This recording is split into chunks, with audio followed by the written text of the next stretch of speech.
अच्छे पैसे की डेफिनेशन क्या है आज के टाइम में? क्या 5,000 रुपए महीना अच्छा पैसा है? अच्छा पैसे का मतलब क्या? हाँ, लाख रुपए महीना। लाख रुपए महीना, चलो मान लेते हैं, इसी को हम एक बेंचमार्क पकड़ लेते हैं। कितने हैं आप में से जो अगले 10 साल बाद लाख रुपए महीने का कमाना चाहते हैं और उनको अंदर से लगता है कि वो कमा सकते हैं?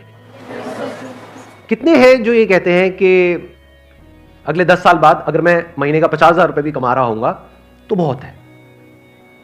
कितने ऐसे हैं जो कहते हैं कि अगले 10 साल बाद अगर मेरे को 20,000 रुपए महीने का भी आ जाए, 10 साल बाद की बात हो रही है, तब तक इन्फ्लेशन भी बढ़ चुकी होगी, महंगाई बढ़ चुकी होगी, हर चीज महंगी हो चुकी होगी। अब कितने हैं जो कहते हैं कि अगले 10 साल बाद अगर मेरे को 20,000 रुपए महीने का भी आ जाए तो बहुत है? कोई नहीं चाहता, सब अंदर से क्या चाहते हैं कि लाख रुपए महीने का है। बट कड़वा सच क्या है? Based upon statistics, zero. ये कोई कुछ भी चाहता रहे, नहीं जीरो नहीं, जीरो कहां से आ गया? बेस्ड अपॉन स्टैटिस्टिक्स कि हमें पता है कि कितने लोग कितना कमाते हैं, उसके बेस पे अगर हम एक सेग्रीगेशन करें कि इंडिया में कितने लोग हैं, किस किस तरह के हैं और कितना कितना कमाते हैं, कैसे कमाते हैं, तो एक रियलिटी क्या है यहां पर? अभी 90% लोगों ने अपने हाथ उठाए कि हम 1 लाख या उससे ज्यादा कमाना चाहते हैं और कमा सकते हैं, हम डिजर्व करते हैं। बट क्या एक्चुअल में 90% लोग 10 साल बाद लाख रुपए महीने का कमा रहे होंगे? कब तक सैलरी पे जिएंगे? अरे ये दर्दनाक आवाज कहां से आई? कब तक सैलरी पे जिएंगे? कहीं जॉब कर रहे हो आप आजकल? दिखाना जरा, शक्ल दिखाना कैमरे पे, आपके बॉस भी देखेंगे। वो कहे कि हम तुम्हें आजाद करते हैं। अच्छा मजाक कर रहा हूँ, कोई नहीं। अब आप लोग बीच में कमेंट मारोगे तो मैं भी थोड़ी सी तो लूंगा आप लोगों की, है ना?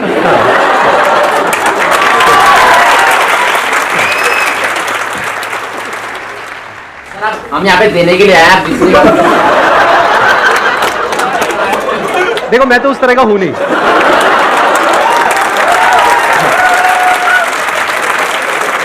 अगर आप में से कोई और है जिसका इस सब में इंटरेस्ट है तो आप इस सेशन के बाद में इनको संपर्क कर सकते हैं।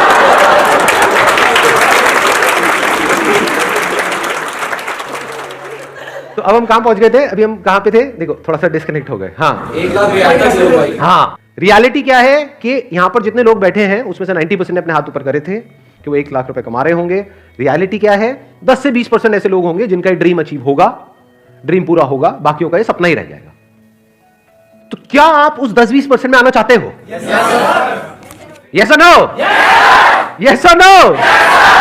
आना सब चाहते हैं, बट आ कितने पाएंगे? देखो चीख तो सारे रहे हैं यहां पर, पूरी जान लगा यस सर, बट एक्चुअल में आ कितने पाएंगे? हार्डली 10-20%। वो आएगा, हाँ, जो डिजर्व करेगा वो आएगा। जो डिजर्व करेगा वो आएगा। अब डिजर्विंग कैसे बनते हो आप? क्या एकदम से बन जाते हो? ओवरनाइट बन जाते हो कि रात को सोए और सुबह उठे एकदम से डिजर्विंग हो गए? ऐसा होता है? कैसे बनते हैं डिजर्विंग?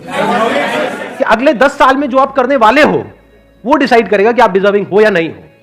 क्या करने वाले हो मतलब अपने टाइम को कैसे यूज करने वाले हो, कि अगले 10 साल में आप अपना जो टाइम है, जो लिमिटेड है आपके पास में, जो 10 साल है, ये एक तरीके से क्या हुआ, जैसे बिजनेस करते हैं तो एक अमाउंट होती है, एक कैपिटल होता है जिससे हम बिजनेस को शुरू करते हैं, तो ये कैपिटल हो गया। इसको कैसे इन्वेस्ट करते हो, कहां इन्वेस्ट करते हो?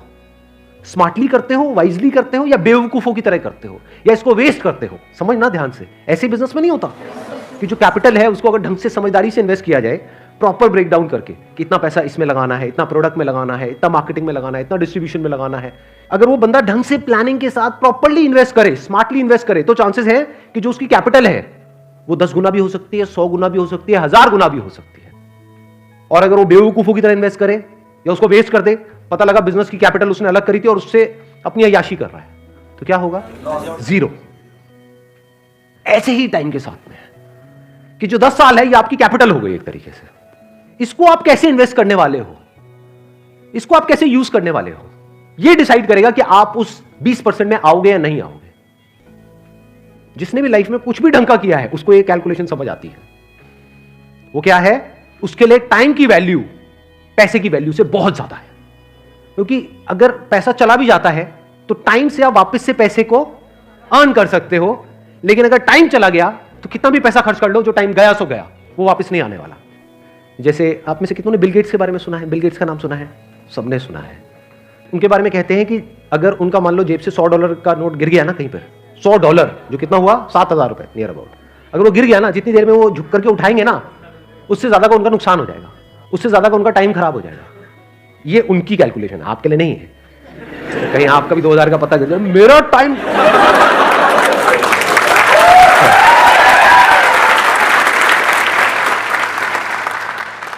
तो अब कैलकुलेट करो कि एग्जैक्टली आपके टाइम की क्या वैल्यू है आज की डेट में, बेस्ड अपॉन कि फ्यूचर में आप कहां पे हो। लाख रुपए महीना हो गया, जिसके लिए आप मानो आप महीने में 25 दिन काम करने वाले हो, 4-5 दिन छुट्टी उट्टी के हटा देते हैं, तो एक दिन की आपकी कितनी वैल्यू हो गई? 4000 रुपए हो गई।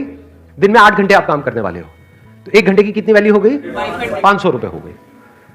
तो आपको ये फंडा बिल्कुल क्लियर होना चाहिए कि आज की डेट में आपके जो टाइम की वैल्यू है वो 500 रुपए घंटा है। क्योंकि अगर ये क्लियर नहीं हुआ तो ये सब जो हम कैलकुलेशंस कर रहे हैं, ये जो लाख रुपए महीने की बातें हैं, ये सब हवा में है। एक्चुअल में आप वहां कभी पहुंच ही नहीं पाओगे अगर अपने टाइम को आज आप नहीं इस तरह से देख पा रहे हो तो। और ये मैं बात कर रहा हूं on a most conservative basis, in the sense कि मैं कह रहा हूं 500 रुपए घंटा आज की डेट में आपकी टाइम की वैल्यू है। लेकिन अगर आप सोचो अपने टाइम को इस तरह से नहीं यूज करते, यानी इतने कैपेबल नहीं बनते कि आपको लाख रुपए महीना आ सके, तो अगर आप पूरी लाइफ की कैलकुलेशन करो तो आपको कितने का नुकसान हो गया है? क्या सिर्फ लाख रुपए महीने का हुआ है? करोड़ों का नुकसान हो रहा है। क्योंकि आज जो आप इन्वेस्ट करोगे वही डिसाइड करेगा कि तब ये रिटर्न आएगी या नहीं आएगी। तो 500 रुपए घंटा आज की डेट में आपके टाइम की वैल्यू है। एक दिन की वैल्यू आज की डेट में आपकी 4000 रुपए की है। अगर इस तरह से आप सोचने लग जाओ और इसको लिख करके लगा दो अपने घर में कहीं पे अलमीरा के अंदर, यहां वहां, ये वो, this is the value of my time, कि अगर मैंने एक पूरा दिन आज वेस्ट किया अपना, तो मेरा कितने का नुकसान हो गया? 4000 रुपए का। इस तरह से अगर आप देखने लग जाओ ना, तो अंदर से एक सेंस ऑफ अर्जेंसी आ जाती है लाइफ के अंदर। चीजें प्रोक्रास्टिनेट होनी बंद हो जाती है, कल पे डालना बिल्कुल बंद हो जाएगा। कल पे आप डाल ही नहीं सकते क्योंकि आपको एक्चुअल में समझ आ रहा है मेरे टाइम की क्या वैल्यू है। मैंने अपने पहले भी सेशन में ये बात बोली थी, आज दोबारा से बोलूंगा क्योंकि ये बात समझनी बहुत इंपॉर्टेंट है। 90% से ज्यादा लोग लाइफ में इसलिए नहीं फेल होते हैं कि वो बहुत बड़ा सोचते हैं और उसको अचीव नहीं कर पाते हैं। वो इसलिए फेल होते हैं क्योंकि वो बहुत छोटा सोचते हैं और उसको अचीव कर लेते हैं।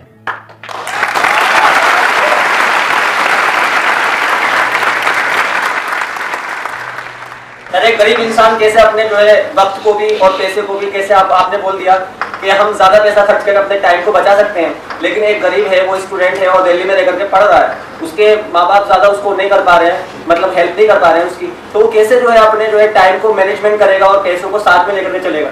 सवाल यहां पर गरीब और अमीर का नहीं है, सवाल है शॉर्ट टर्म विजन और लॉन्ग टर्म विजन का। क्या पास्ट में ऐसे लोग हुए हैं इस दुनिया में जो जिस भी डेफिनेशन को आप गरीब बोल रहे हो, जो उससे भी बहुत नीचे के लेवल पे थे और आज इस लेवल पे है कि कोई सपने में भी नहीं सोच सकता? तो ये गरीब और अमीर बीच में कहां से आ गया? गरीब के लिए भी 24 घंटे हैं और अमीर के लिए भी। एग्जैक्टली, बल्कि it is a level playing field. ध्यान से समझना, पैसे के वे में it is not a level playing field. क्योंकि पैसे के वे में तो एक अमीर के पास में मान लो पीछे से 10 करोड़ है और यहां से जिसको आप गरीब कह रहे हो मान लो उसके पास में कुछ भी नहीं है, तो वो लेवल प्लेइंग फील्ड नहीं है in terms of money, but in terms of time it is a level playing field. क्योंकि उसके पास भी 24 घंटे है, उसके पास भी 24 घंटे हैं। चाहे वो अमीर का बेटा है चाहे गरीब का बेटा है, अगर अपने इस 24 घंटे को अच्छे से यूज नहीं करेगा, मान लो बहुत अमीर का बेटा है और इस 24 घंटे को अच्छे से यूज नहीं करेगा, उल्टे सीधे कामों में टाइम खराब करेगा, तो जो है वो भी सब जाएगा और जाता ही है लोगों का। सो ध्यान से समझना, it is a level playing field. क्योंकि अगर ये टाइम की वैल्यू आज आपको समझ आ गई और आप एक गरीब बैकग्राउंड से भी हो, तो फ्यूचर में आप बहुत अमीर हो जाओगे।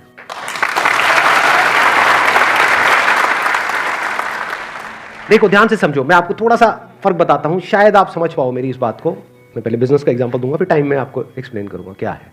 अगर कोई लॉन्ग टर्म विजन से बिजनेस कर रहा होगा, वो क्या कहेगा?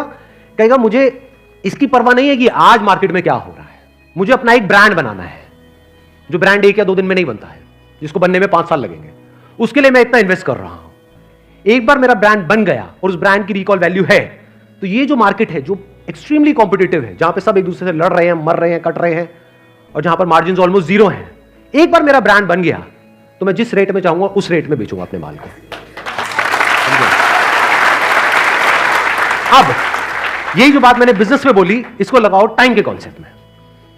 एक तरीका क्या है कि जैसे अभी सब अपने टाइम को यूज कर रहे हैं, बल्कि यूज क्या कहूंगा, मिस यूज कर रहे हैं। Majority of people they are not using their time, they are just misusing their time. तो आप भी भेड़ चाल में उसी तरह से अपने टाइम को मिस यूज करो। दूसरा है, आप ब्रांड के बारे में सोचो। वहां पर तो ब्रांड कोई प्रोडक्ट है, या कोई सर्विस है? यहां पर ब्रांड क्या है? आप खुद। एग्जैक्टली किसने बोला ये? Let's give big hand for all these people. अगर अपने टाइम को ढंग से यूज करोगे, अनलाइक अदर पीपल, तो क्या आप आने वाले 10 साल बाद खुद अपने आप में एक ब्रांड नहीं बन जाओगे? यानी मान लो आप कहीं पे जॉब कर रहे हो, तो एक तो ये है कि आप जॉब के लिए धक्के खा रहे हो और जो सारा कंट्रोल है वो एम्प्लॉयर के हाथ में है। एक है आप खुद कुछ इतने एक्स्ट्राऑर्डिनरी बन गए हो कि एम्प्लॉयर्स आपके पीछे भाग रहे हैं। इसी को तो ब्रांड बोलेंगे कि सब चाहते हैं कि आप उनकी कंपनी में आओ। अब आप चूज करोगे कि आपको कब जाना है, कहां जाना है और कितने टाइम तक काम करना है, किसके साथ रहना है, किसको छोड़ना है, अपनी टर्म्स पे। इसी को तो ब्रांड बोलेंगे। क्या जॉब में ऐसे लोग होते हैं? नहीं होते हैं। जिनको कंपनी चाहती है, जिनकी डिमांड ज्यादा है, ऐसे लोगों की सप्लाई कम है, उसी को तो ब्रांड बोलेंगे। और कब आप ब्रांड बन पाओगे? जब आज अपने टाइम की वैल्यू समझ जाओगे बेस्ड अपॉन कि 10 साल बाद आपको क्या अचीव करना है। क्योंकि अगर पूरा दिन वेस्ट हुआ तो अभी हमने जो कैलकुलेशन करी थी उसके अकॉर्डिंग कितना हुआ? 4000 रुपए का आपको नुकसान हो गया। तो वो नुकसान आपको एक्चुअल में फील होना चाहिए। जब एक्चुअल में आपके 4000 का नुकसान होता है, मानो आपके पर्स में 4000 रुपए है और किसी ने पर्स मार लिया, कितने दिन तक याद रहता है? पूरी जिंदगी याद रहता है। अपने पोतों को बैठ करके कहानी सुना रहे होते हैं, जा रहा था बस में से वो निकाल लिया। सही कह रहा हूं, गलत कह रहा हूं? बट कितने दिन उन्होंने अपनी लाइफ में खराब करे, उसकी कोई कैलकुलेशन है? नहीं है। इसका मतलब क्या है? वो एक मीडियोकर इंसान है, वो विजनरी नहीं है। एक विजनरी में यानी दूर की सोच रखने वाले में और एक छोटी सोच वाले में यही सबसे बड़ा फर्क होता है। तो आपके चाहने से कुछ नहीं होता है कि आप क्या चाहते हो कि अगले 10 साल बाद क्या होना चाहिए। होगा वही जो आप आज करोगे। और आज किसके बेस पे करोगे? जब ये टाइम की वैल्यू आपको अच्छे से समझ आ गई होगी। अब कितने लोगों को अच्छे से समझ आ गई है टाइम की वैल्यू? सबको आ गई है? यस और नो? यस और नो? यस और नो? बहुत बढ़िया। चलिए, wish you all the very best. Thank you so much for that.